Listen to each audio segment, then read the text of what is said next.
somewhere someone said about Bret Weinstein that he's just like a normally intelligent guy with like 500,000 Twitter followers.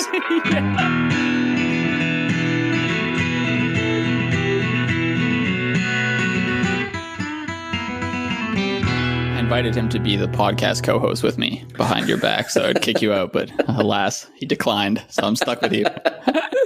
One day you'll be able to upgrade finally.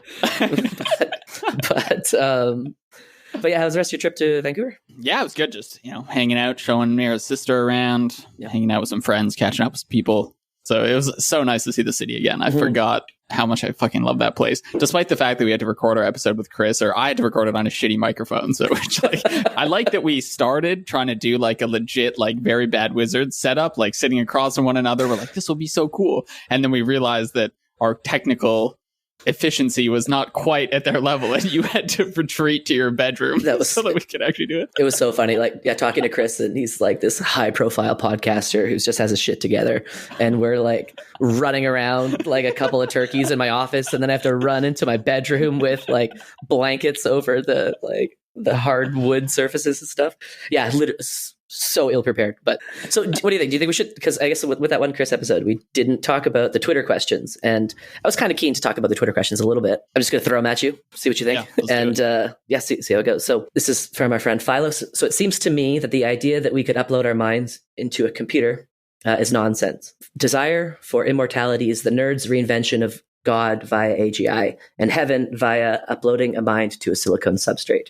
Where do we fall in this mind uploading fantasy? Possible, religious impulse, reasonable? It seems like there's two different claims there. One is just like whether it's possible, impossible, and then the other one is like, where does the desire come from? The desire, maybe there's some of that immortality stuff going on. Honestly, I haven't dealt too much with the community of people who like are working on life extension and stuff, like the transhumanists and things like that. I haven't really entered that world much, so it's hard for me to like speculate on the motives there. With respect to whether it's possible, I think like Deutsch has done a good job of just convincing me here that like intelligence is just like computational at bottom and should be able to be instantiated on other things, provided like we know how to assemble it. And so I know this is like not a very convincing answer, but yeah, I basically don't see a problem, honestly. The brain replaces all of its cells slowly throughout your life, right? Like you're not the same material you were when you were 7. You have like continuity of self between then and now, even if your physical substrate has completely changed. And so you can imagine like slowly replacing each neuron with some non-biological neuron gradually. Do I think it's possible? I have no idea. Do I think it's not possible? I have no idea. What was this famous thing? Like, it's either impossible or it's possible given the right knowledge. And many people say, like, what's the point of that sentence? And for me, the point is that it says that there's something to be discovered. So either we discover it's impossible for some very enlightening reason, then we learn something about the limits of biology, or we discover it's possible. But in either case, it's worth investigating, I think. Then in terms of like the religious impulse and stuff, yeah, of course. Like I see these as like human impulses, which religion plays upon. And if you don't have religion, you're still going to have this desire to figure out what happens after death, and desire to overcome death, and desire to hold the environment up on a pedestal. Like we're going to talk about. So exactly. So okay. So here's another question. This one was from Dan Hageman, our friend and former guest, who asks about the pervasive skepticism that seems to run through much of the Popperian and critical rationalist community regarding non-human animals' capacity to suffer. Yeah, it's a great question. I am still working out my thoughts, I think. So the arguments that animals don't suffer that I started to encounter were along the lines of, look, it's just like an evolutionary adaptation to recoil away from pain and to like writhe when something happens to you. But this is not proof of any sort of subjective sense of being able to feel pain. Well, and I think there's one extra aspect of it, which is that I think it was Brett Hall and Dennis Hackathall who are putting forth this idea that in order to suffer, you have to be a person. And what they mean by that is whatever the software is that human beings have, which allows us to create new knowledge about the world, which distinguishes us from, say, the next most intelligent creature like chimpanzee or what have you. That also gives rise to our ability to suffer, because suffering is distinguished from pain in that it requires an understanding of the situation, an interpretation. Exactly. And so if animals don't have that capacity, then they can't suffer. We should also say that, as far as I know, this is not endorsed by Deutsch. This is kind of some people taking some Deutschian ideas and trying to go further with them. So for evidence for these kind of claims, they'll often ask you to consider something like working out, right? Where you're like, it's painful, but it's in like an enjoyable kind of pain. Yeah. And they say this is because you're interpreting the situation in a certain way. There's no pain, there's no feeling in the absence of this sort of interpretation. And to be able to interpret a situation requires this notion that they're tying to personhood, right? They say you have to be like a creative entity to experience this, because it takes creativity to actually understand the situation around you, and only humans can do this, and therefore other animals. It's all just reflexes and adaptations at the end of the day. But recently I read this blog post by Bruce Nielsen, who pointed me towards some excellent blog post. Yeah, we'll link to this blog post. Phenomenal. It is phenomenal. Yeah. And he links to some studies, and one of the studies he cites is this use of like opioids in animals, right? So in particular dogs. The basic idea is to like inhibit what would be a pain response in animals and see if they like change their behavior, because if they are to change their behavior, that suggests that the pain response is like a real thing that they're trying to avoid. So that's like the gist of it. He also talked about pain guarding. So if certain animals, like dogs, are injured, let's say they have a cut on their paw, they'll tend to shield that cut from, like, say, further stimulation, because they're guarding, like they're licking their wound. That's why you have to put the cone on dogs. And then they do it less when you give them opioids. But the reason I like this pain guarding thing is that insects don't do this. And this comes from Temple Grandin. And so this whole idea of pain guarding is useful because it allows us to start distinguishing between different species. There was one more question, if you want to pontificate on it, which was Karl's question about why do you think this question divides the... I think he references the critical rationalist community in particular. So, like, why does this question divide the community so strongly? I don't have many thoughts on that, but maybe you do. Yeah. Oh, I forgot. I totally do. Yeah. So, kind of two different like ways you can view this question from the perspective of Deutsch. One is that humans are unique and special because of our creativity program, and we kind of talked about that. But the other is this idea of arbitrarily worsening certain theories. You take a theory and you just add some additional thing that needs to be explained on top of it. And so you have a perfectly good theory of evolution and mammalian evolution, and that species evolve the feeling of pain to keep them alive. And then you have another theory that says all mammals except for one experience pain. And this except for one is people. And so if you view human beings as a program, then you can look at what makes them unique. And that's an important lens. But if you view human beings as a mammal, then we see what makes them the same as other species. And that's also a very important lens. And from the perspective of human beings just being one other mammal, it seems completely arbitrary to say that one mammal doesn't suffer, but all the other ones, or one mammal suffers and all the other ones don't. And so this arbitrariness, like you take a good theory and then you just add an arbitrary additional thing which needs to be explained, and in so doing you ruin the theory, is how I view this whole only human beings can suffer business, because there needs to be a better argument that separates human beings from all other mammals. And that argument can't be we have some unique creativity software, because we don't understand what that is. So to say that there's something unique about us that we don't understand is important for sure, because we need to understand it. But I don't think it gives us enough to start throwing out what we know about the similarities between mammals. And so I think these two viewpoints resonate with Deutschian Popperians. And that is part of the reason why there's a split. Yeah, interesting. I understand what you're saying, that like we're sort of observing that humans have this additional feature. We're going to call this creativity. No one understands it. And now you don't really want to build theories around that because it feels a little weak. It feels a little ad hoc, like we're using some underlying principle that we really don't understand very well as like the foundation for new theories. It's like you're building theories on top of some super wobbly foundation, right? And that feels iffy. But I also don't want to tell people that that is like always a bad idea. I kind of want theories to just be able to come, like, as long as your theory can give me a test that would show that it's wrong at the end of the day, and we can like compare that with other theories, I think I'm fine with that. Like it almost seems like a personal preference to not want to build a theory using the unique characteristics of humans. Because like at what point do we understand that well enough? Like what's the qualifying characteristic of a theory of creativity that lends us the ability to now build theories on top of it? Like that, I don't know, that feels a little subjective and hard for me to deal with. So I'd rather kind of just be like, well, I don't care,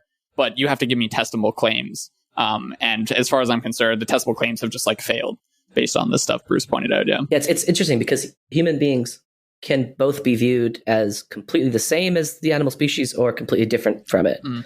And both lenses are equally valuable and equally true, and both can give you insights into certain kinds of questions. But it isn't as if one is true and the other isn't, right? And I think that is part of the thing that divides the community a bit. Because if you think of humans as uniquely special, and in many cases we absolutely are, I'm not denying that, then you're perhaps going to arrive at one conclusion, which is we're so special, only us can experience suffering and the rest is just like plants. But if you view human beings as part of the natural world and as evolved from chimpanzees, then you view human beings as just a biological entity like other biological entities. And it makes sense to kind of cluster all mammals, say, as having roughly the same sensations, where the word roughly is doing a lot of work there, obviously. But I think maybe the problem lies when people view human beings as uniquely special and then they stop. They don't recognize the other side of it as well. Nice. That's a great fucking point, dude. Like there's a reason we test early versions of various COVID-19 vaccines on chimpanzees and stuff. It's because we know that their physiology is sufficiently similar to ours to like, once we're pretty confident that the vaccine works on them, then we make the jump to humans. And so, there's obviously a lot of similarities there. And so that's a great point. Like, it's with context to a specific issue or problem or, thing you're dealing with that and it's within that context only that humans are either distinct from all other mammals or not. Exactly. And I guess to put a challenge to those who don't think that animals can suffer, they have to explain the painkiller phenomenon, the fact that painkillers work on animals. And if they can come up with some decent explanation that explains why you can anesthetize certain animals in the same way that human beings do, and they both behave the same way. And okay, this is one other thing that drives me nuts. Okay, so I know we're supposed to get to the main segment, but I think there's a confusion about what behaviorism is. What I've heard before is things like you step on a dog's paw, the dog yelps, and then people say, well, you can't just use the yelping as evidence of them experiencing suffering. That's behaviorism, because you're just looking at the behavior to try to ascertain some theory. And that's wrong. So behaviorism is not looking at behavior, because the behavior in this case is acting as a potential falsifier. So the theory is that animals experience things, experience suffering. And when you step on a paw and it yelps, let's say it didn't yelp, let's say it doesn't know. And I think, actually, reading a bit more Temple Grandin, I think she said that chocolate labs don't experience pain nearly to the same extent as other breeds. And so you can actually step on their paws much more than you can on other dogs. And that's fascinating. That is fascinating. But it shows also hard to explain if they all don't feel pain. Exactly. And so using behavior to falsify potential theories is not behaviorism. Behaviorism is not being interested in the theory itself. It's saying it doesn't actually matter that we have theories about consciousness and mind, because all that matters is behavior. And no one is saying that, but I've heard a couple times people say that to look at behavior as a source of information, that is behaviorism, and it's not. And so I just want to clarify that, because I think that kind of can muddy the conversation, because people think that you're just not allowed to look at behavior anymore. because you're committing the sin of behaviorism, and that's not at all the case. I mean, behaviorism was like, this is a whole nature nurture thing with Skinner, right? Wasn't this just having to do with like, you can, based on like, you could make someone do whatever you wanted based on inputs from the environment. Like, you know, Skinner has those infamous lines about being able to give him any baby and he'll turn that baby into whatever you want, doctor, lawyer, criminal, etc., based on inputs from the outside. So this has nothing to do with like falsifying theories or just looking at behavior. And behaviorism, like the reason it came under such fire in Deutsch's work, and rightly so, and Popper's work as well, is because it was proudly not interested in theorizing about psychology and the mind. So it was like, I don't need to know anything about the conscious experience of animals, because all I need to do is stimulate them in certain ways and offer rewards, and then I can input and output. Yeah, it's just input and output, and so it's like proudly black boxifies the mind, and that is a terrible move, and that is completely separate from, say, having a theory of dog pain, which is that dogs feel pain, and then stepping on their paw and seeing the yelp and having that be a potential falsification of that theory. Via behavior. So I just want to clear that up, because behavior's got a bad rap these days, and behavior is fine to analyze as long as you don't, as long as you're analyzing it in service of trying to understand what's going on. So all right, Baden's a behaviorist. Cancel him. It's over. All right, should we try to get to the main segment? Fuck, I guess so. Yeah, let's do it.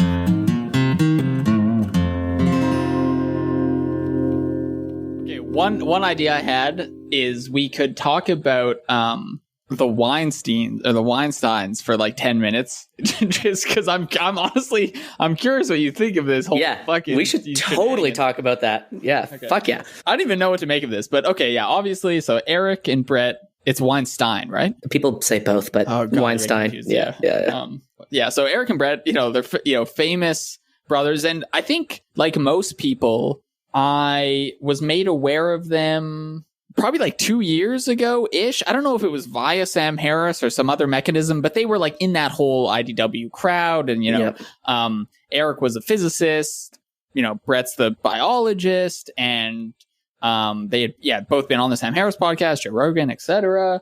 And they were interesting people, right? Like Bret was caught up in the whole Evergreen scandal. Eric was like, he had some interesting credentials as like sort of a young genius in like math and physics, right? He I think he went to UPenn, graduated in 3 years, went to Harvard, got a PhD like very quickly, but had like learning disability he talks about and stuff. So, and also like is able to generate these epic storylines for as narrations for like cultural events that I think are it's kind of intoxicating. Like he has this ability, the storytelling ability to like tie events together and narrate them in certain ways and bring the focus onto certain aspects of the problem that you had missed, and like come up with acronyms that describe things. And like a lot of people, I was like, oh, this seems like a smart guy, and he, kind of entered my list of people to just like pay attention to. So Eric Weinstein kind of busts on the scene as just a random ass guest on Sam Harris's podcast, and he did a phenomenal job. That conversation is excellent, and his big contribution was fighting back against this wokeness. And so it was kind of like he was the Samuel L. Jackson character in the Avengers, going to different different thinkers and trying to unite them. And he coined the term intellectual dark web. And he brought all these people together who were radically different and radically across the political spectrum. So like Ben Shapiro, Jordan Peterson, Sam Harris, Christina Hoff Sommers, Joe Rogan, Douglas Murray, etc. Eric then catapults his brother, Bret, into the limelight as well. And this is because he was attacked by these woke activists at Evergreen. But I learned a lot from him. He was a super interesting guy. But over the last, 6 months, they have just completely destroyed their public reputation. It is like a complete fucking meltdown. And it shows how corrosive conspiracy thinking can be. And also taking on an identity as a contrarian. This, I think, is like a big part of it for me, is like identifying as someone who must be against whatever the current cultural norms are. Yes. Yeah, exactly. It's like reflexive contrarianism. And it's nice. It's really interesting because Eric had also been, for the last 9 years, talking about having a grand unified theory of physics, which is a fucking ballsy thing to say. And if you're going to say something like that, and if you're going to make a public reputation out of having a grand unifying theory, whoever does this, so we need to set this up for the audience. So grand unifying theory, TLDR, is that you have two giant theories of physics, general relativity and quantum mechanics, and they're both basically our most well corroborated theories of physics that we have, but yet they don't agree with one another. They can't be made to cohere into a single theory. And so physicists are trying to come up with one theory to rule them all, the theory which unites the two. And this has been going on since Einstein, right? So Einstein comes up with general relativity, quantum mechanics comes about shortly after, and then Einstein sort of makes it his life goal to unify these theories. So, since Einstein, there have been brilliant physicists for a long time trying to unify these things, and no one has been successful. And so this is a very, very hard problem. Eric is claimed to have solved this problem. The theory is called geometric unity. I think he literally said that if his theory is true, it would enable faster than light travel. Oh, that's one thing. Yeah. So Eric shows up to Oxford, gives a talk about his purported theory of anything, which is theory of everything. Not theory of anything. Oh, theory of anything. Well, it turns out to be a theory of goddamn anything. Yeah. More apt description, maybe. So he gives this whiteboard talk, but then doesn't write a paper about it, right? If you claim you have a theory of everything, you should probably write it up and submit it somewhere, or at least put it on an open access server like the archive, so that people can criticize it. And if it's right, that's fantastic. We could have a theory of everything, which would be a massive breakthrough. Anyway, so I don't know if it was recently he started feeling pressure to actually produce this document. He started talking more and more about it. So for some subset of reasons, he decides to write up his theory and puts it online on April 1st of this year, right? Yeah, April 1st, 2021. I think immediately before that, there was a paper/manuscript made available by two people, Tim Nguyen and Theo Pollia. And basically just showed there's severe problems with this theory. This scandal just gives us so much insight into human psychology, which we'll get to. But so he didn't release the paper through the peer-reviewed method, which is something I participate in, you participate in. If you're just in academia, you participate in the peer review. But he didn't do that. He released a flashy website where you can become a subscriber and you get access to his publication, which is not meant to be read by his peers. It's meant to be read by his fans. This is Eric's geometric unity. And you don't have to understand too much math, because the central contribution of geometric unity relies on this new mathematical object called the Shiab operator. And Shiab, SHIAB, stands for ship in a bottle. I have no idea what it does. But I know that if you're going to introduce something new, you have to be able to define it. And in Eric's work, he says that he forgot how to define this thing. This is laughable. This is laughable, and this is the key to his theory. This is the core, the keystone thing, which everything relies on. And he doesn't know how to fucking define it. And what the hell are you doing, man? If you don't know how to define something, that's fine. Yeah. But then just don't go around bragging that you have a theory of everything, because any scrupulous mathematician or academic would not release a piece of entertainment on a website with a subscription service to get access to it. This is purely for his own self-aggrandizement, and because he's not speaking to peers, and he's not intending to speak to peers. He's intending to speak down to people who aren't capable of understanding what he's saying. And he's doing this fucking thing which academics do sometimes, which is lord their intelligence over other people. And they use fancy words and convoluted language and intentional references which they know the person they're speaking to won't understand, as a means of elevating their own status. Oh, another thing we need to bring up is one of the early Portal episodes was Eric having his brother on to talk about his brother's troubles in academia. So Bret purportedly, when he was early on in his like academic career, came up with like some principles, some biological principles having to do with evolutionary biology. I'm not going to pretend to, I can't remember the details. But basically the claim in that episode is that someone won the Nobel Prize in biology with Bret's work, or at least very, very much building off Bret's work. And did not cite Bret, like did not give Bret any acknowledgement. Yeah, so this is maybe a good time to shout out the Decoding the Gurus podcast, who has basically made it their public output to just go through each and every one of the Weinstein's claim and just dismantle them. And it's dirty work, but someone has to do it. Someone has to go into the weeds and look at every one of their goddamn claims and just show that it's misleading or yada yada. But so for listeners who want the details, which we are clearly not doing a great job of providing, just go listen. Yeah, go listen to them. But so there's something about Bret Weinstein having a brilliant idea and then having it stolen from someone who got the Nobel Prize. But the other part is that it has something to do with like mice telomeres. Oh, there we go. And the conclusion is that all medical research, which is based on mice, is not to be trusted. It can't generalize to humans because of for some reason. Right. Yep. So I was like, okay, if this is true, I'm going to hear about it in the news eventually. And because medicines will start failing and people will start dying. So this is the key thing, right? So Eric is making these huge claims about physics. And Bret is making huge claims about biology, and both are saying they're not taken seriously by the mainstream establishment. And both have earned a decent amount of credibility and reputation by making a lot of sense on the subject of wokeness.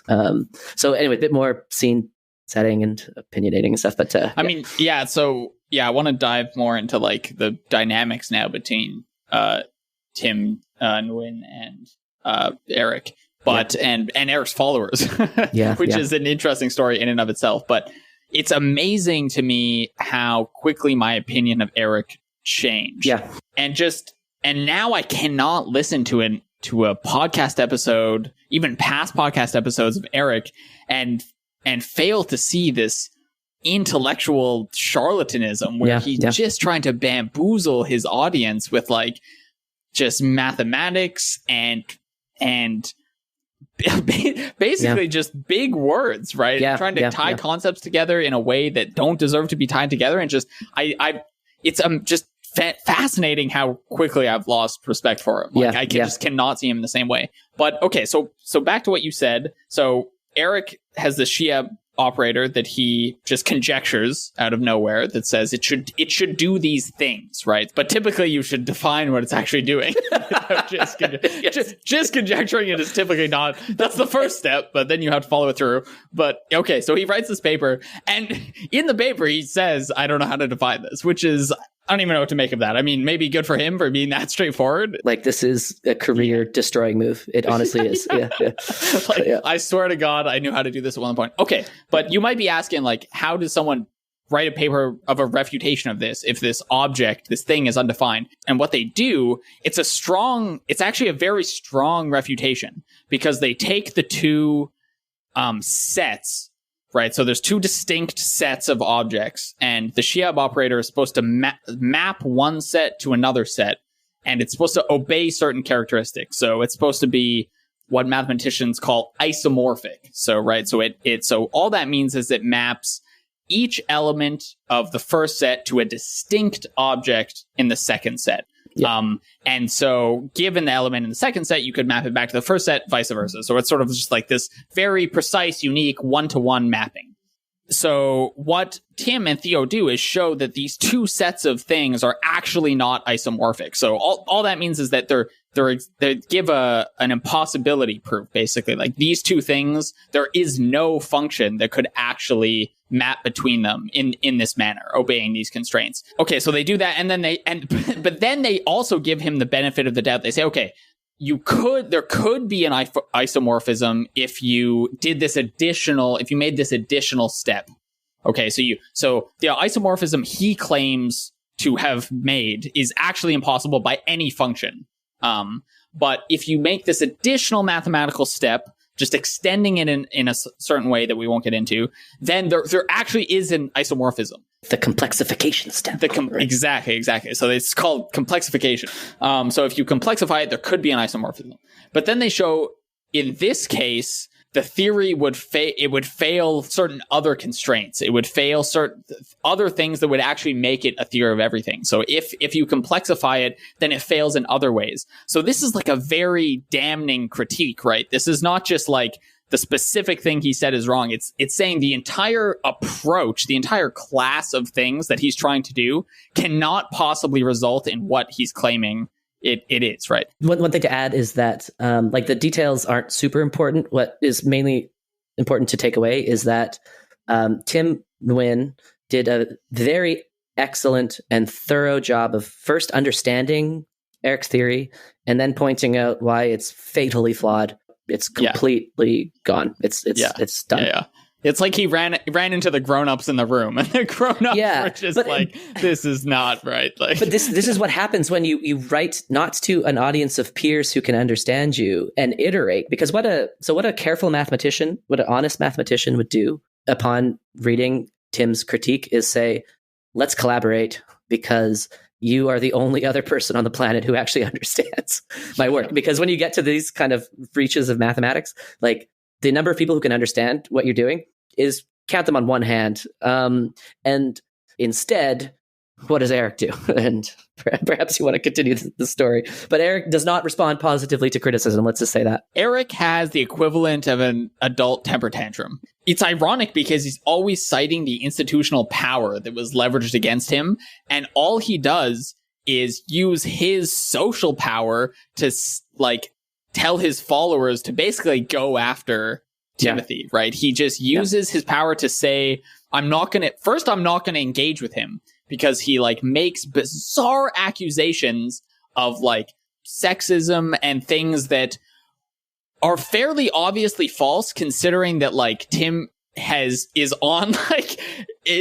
he makes certain allegations of like that Tim and Theo have like been sexist against do you remember that woman's name? No, it's just like he plays the sexism card. Basically, he starts. I think there's some tweets where he accuses Tim and the anonymous Theopolia of like being sexist towards a collaborator or his family and attacking his family, and it's just utter nonsense. He has a complete public meltdown, and anyone who spends more than 10 minutes investigating the two sides will see this.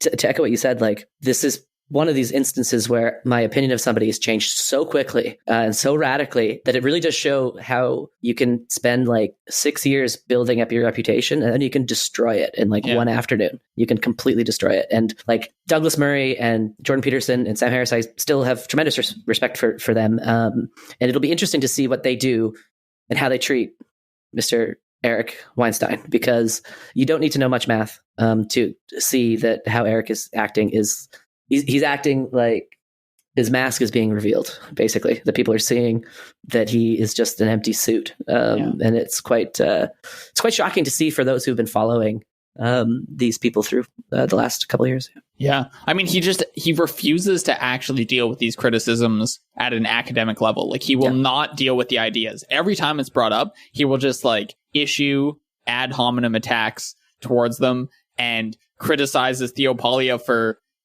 remaining pseudonymous. Even though obviously remaining pseudonymous at this point was a well-calibrated move, right? Can you imagine being in someone young in academia who's trying to make it, and now you have this person with like more than 500,000 Twitter followers tweeting about how you're like some sexist bigot, right? Like obviously this is going to have huge ramifications for your career when all they've done is put out this paper that just like very elegantly refutes his theory. It's just the level of like narcissism and child, like it's honestly mind-boggling. Like I can't help following it. It's like witnessing a fucking car crash. I can't look away. Like it's just insane. So we should talk a bit about Bret. So Bret Weinstein in parallel. What's he doing? Right. So And also, and also Majid Nawaz too. Majid's losing his mind, I know, dude. To talk.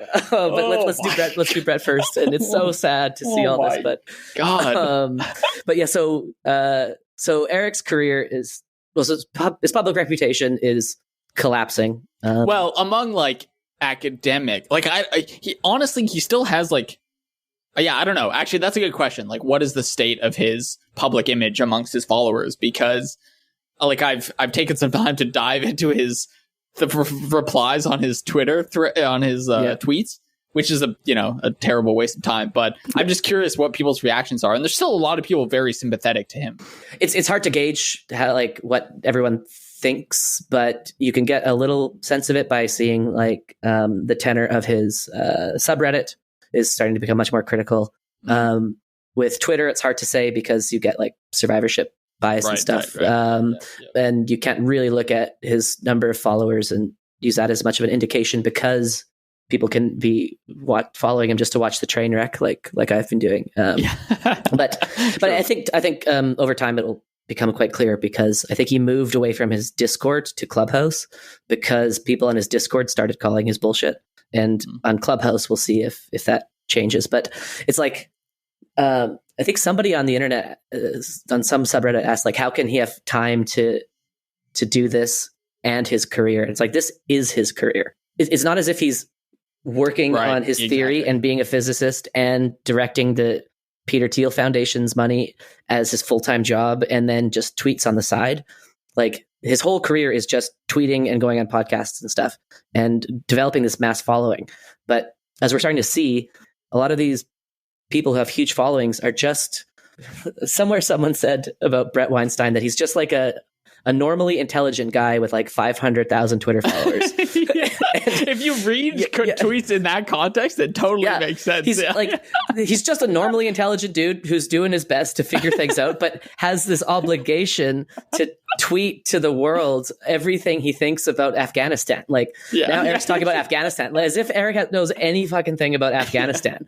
So people like Sam Harris, I think, are good because they do the intellectual work. And I am a huge fan of Sam because he knows a lot about the Middle East. He knows a lot about foreign politics, and he knows it because it's been taught in the furnace of debate through his experience in the early 2000s. So because someone like Sam has a breadth of topics which he can touch with sophistication, I think it's created this model where other people like Eric and Bret feel as if they too must be like omni pontificators and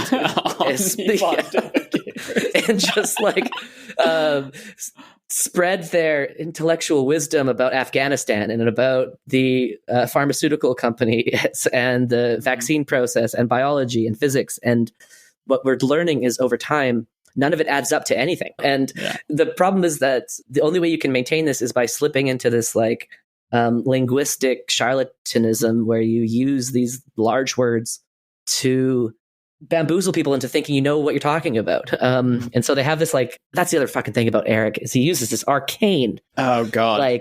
He introduces acronyms, which is fine occasionally. But if you do it over and over and over again, then you start just coming up with your own language that it's so much easier to come up with a cute acronym than it is to come up with a substantial idea.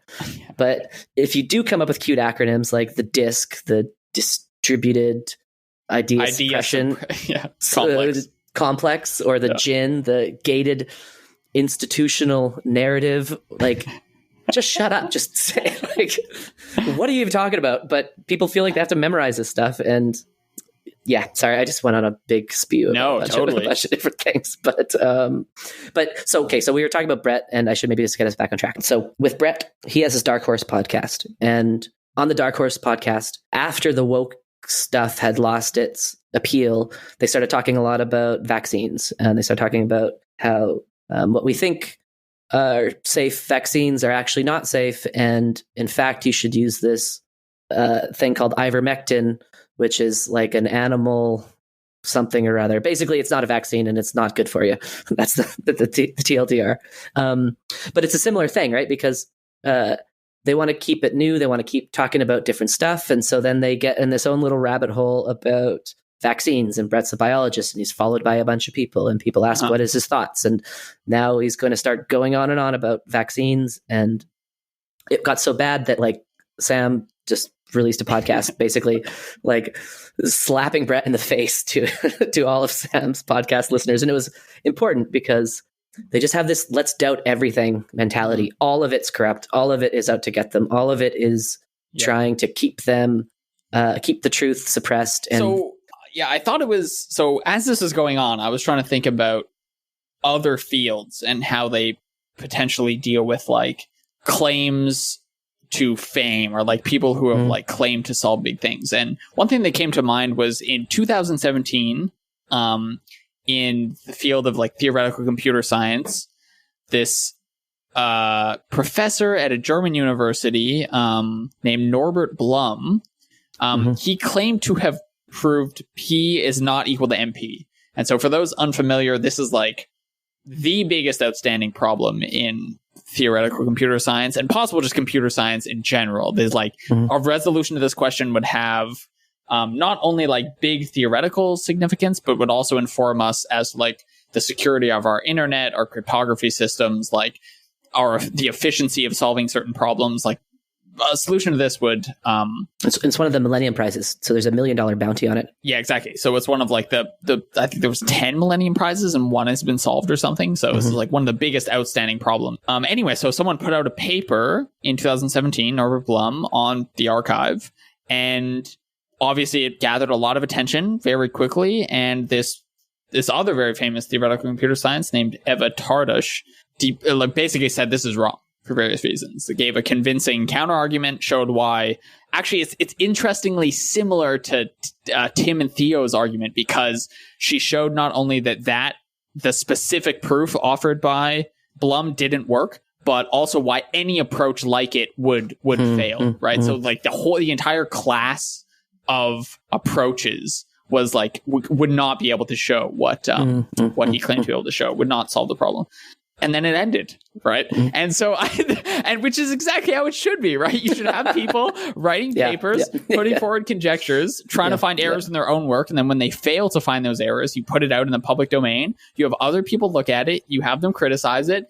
And if it's a very hard problem, you're probably going to be wrong. And that's fine. And that's fucking how we make progress. That's how shit works. And then when someone shows you why it's wrong, I know obviously it's like going to suck for those few moments where you thought, you had solved a Millennium Prize, but now we know that no approach along those lines work. And that's fucking fantastic. And that is, there's no shame in that. And that is the, exactly. It is how progress is made. And if you put forth an attempt and we learn that attempt isn't going to work, that is a big step forward in our knowledge and its progress. And it is what a genuine attempt at scientific understanding looks like. And so excellent example. So I had this in the back of my mind while while having this Weinstein fiasco in front of me, and just couldn't help but just be disgusted at what I was seeing. Basically, it's just like the evasive attempts to not deal with any of the honest criticism, and instead just, it's as if like Norbert Blum had just started calling Eva Tardush like a sexist, right?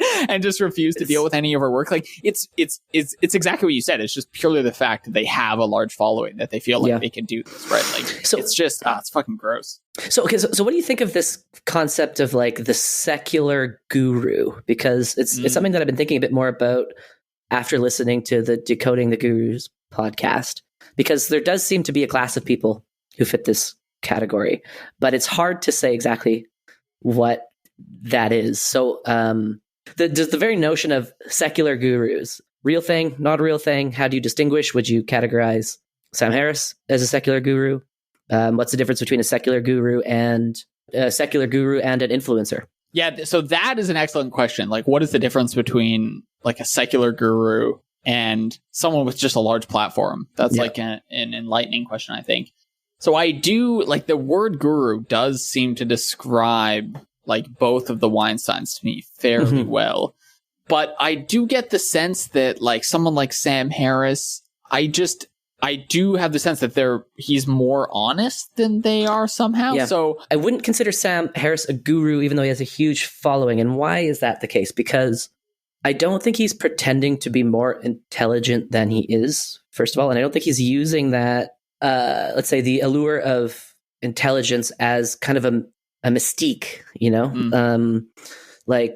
So what's a regular guru? A regular guru in, say, like a cult, like Osho or something like that. They are seen to be a fount of perfect wisdom, which their followers just need to bask in, and they just want to spend time with the guru and learn all of the guru's teachings, because the guru has something which they could never totally have, right? The guru has a quality which they can only really experience vicariously, experience in proximity to, and you need to just learn from the guru. And Eric and Bret, I'd say actually even Eric more so than Bret. Like with Bret, I think that he's just confused. Yeah, he's frankly. just a little delusional. He's just a little delusional. Honest, I think he's just confused himself with this like echo chamber of anti-vaxxers and things. And I just imagine this thought experiment. Take a normally intelligent person, give them 500,000 people who are all just like begging to know what this guy thinks. I think most people are going to go, well, it's like Dave Rubin. Just pluck out a normally random person, put him on a pedestal, and surround him with 500,000 people who want to know what he thinks. I think you're going to get something that kind of looks like Bret. That's exactly what Dave Rubin is. He just doesn't know what else to talk about. So he keeps talking about the same thing. Yeah. But Eric Weinstein, I think he wants that, right? Like Eric, I think he, through the way that he talks, he wants that, and then he feels threatened when something is going to take that from him, and so that's why I think he's acting out in this like completely childish way to valid an important criticism. So I think part of like what defines a guru is kind of wanting a bit of that fame and that status, and then knowing you can get it by like withholding some secrets almost. Like it's interesting. Like one of the aspects I think which differentiates someone like Harris and Weinstein for me is just the straightforwardness of Harris's rhetoric versus someone like Weinstein. Like, so, you can spend 5 minutes listening to Sam Harris and you understand very clearly where he sits on a topic, right? Yeah. And like and then you can debate that, and that's fine.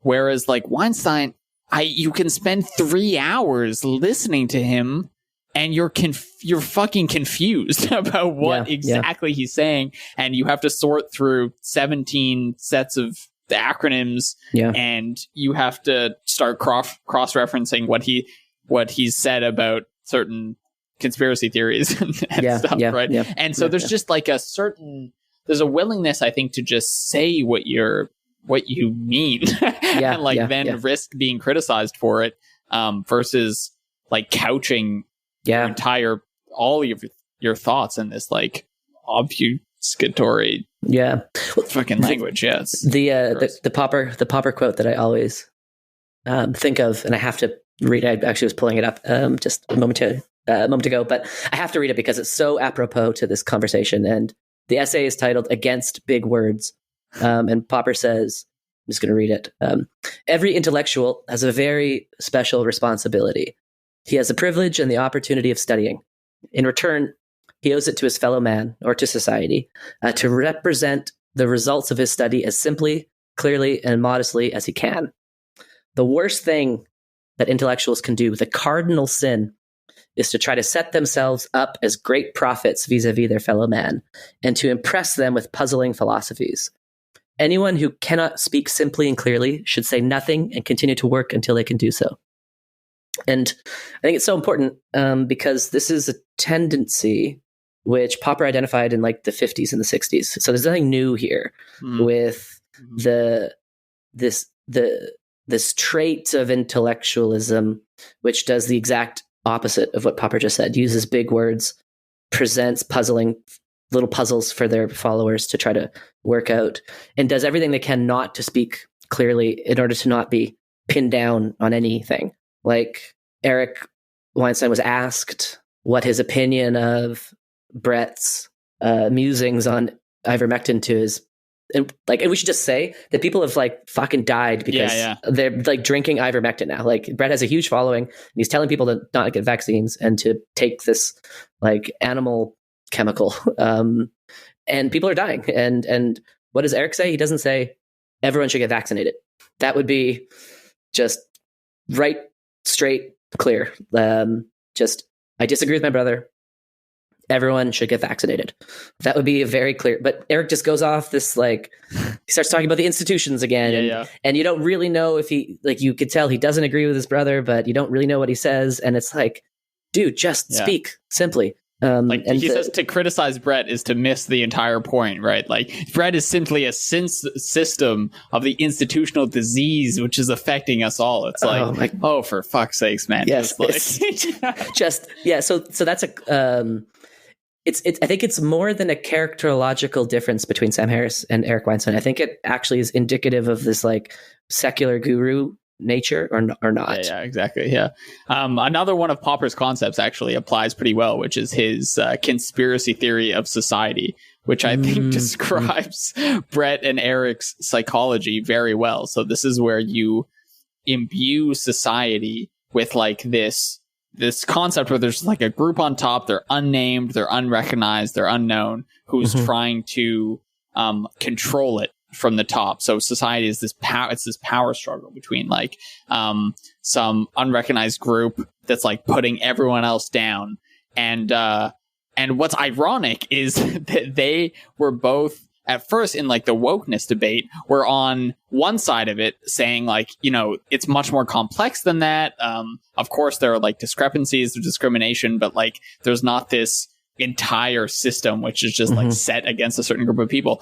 But then they retreated into like arguments that have the exact same form, but just in a different context, which is like the academic context, where now they're saying, actually, there is this entire system that's set against the few individuals that possess true creativity and true insight. And it's trying to keep those of us who really know what's going on down, while everyone else simply profits from the system, from the status quo as it is. And it's like this bizarre turn of the tables where it's like the exact thing they were criticizing. Well, it's just like flipped on its head and put in another context, and now they're like they're being oppressed, right? Like they're now. Did you ever read Animal Farm, George Orwell? It's the end, right, where it was Napoleon and Snowball, the pigs, take over the farm and now start slaving over the other farm animals, or being the rulers over the other farm animals. It's a classic story of those who like decry the system, become the system kind of deal. But ultimately, it shows the complexities of all these things, and also the unbelievably fallible nature of the human being. You know, because it's so easy to become the thing you fight against. I dare say we're in the win now. We're in the Weinsteinian institutional narrative. Oh God. So okay, maybe one last thing and we should wind down. But yeah, it's just nice to see like academics like the Chris and Matt from the Decoding the Gurus podcast, or Dave and Tamler from Very Bad Wizards, who don't take themselves too seriously. They have a decently sized platform. They're putting out good content, and they're able to have a laugh at themselves. And they're human beings who like academia, but like talking about stuff. And so it doesn't have to be this way, you know. It isn't as if all academics, when you get to a certain level of genius, you start talking like Eric Weinstein. You can just be normal freaking people and also into academia. And it's just refreshing, I think, to hear people who don't take themselves too seriously and can then play with ideas much more casually and don't succumb to this like audience capture, being profound on Twitter 3 times a day on demand kind of deal, which is like, it's like scheduled profundity. No one can fucking do that. Scheduled profundity. But they feel like they have to do that. Look at those fucking keywords. I had to unfollow him. I can't handle it. But totally. Sometimes you go just to witness it, and it's bad. Well, we were supposed to talk about climate change today, but I'm glad we talked about something completely random, and we'll do the climate change conversation next time. But yeah, I don't know. Any final words on the completely spontaneous subject which we didn't plan? No, man. I got nothing. I just hang my head in shame. What a sad, it's a sad state of affairs. Yeah. All right, man. Cool. See you soon.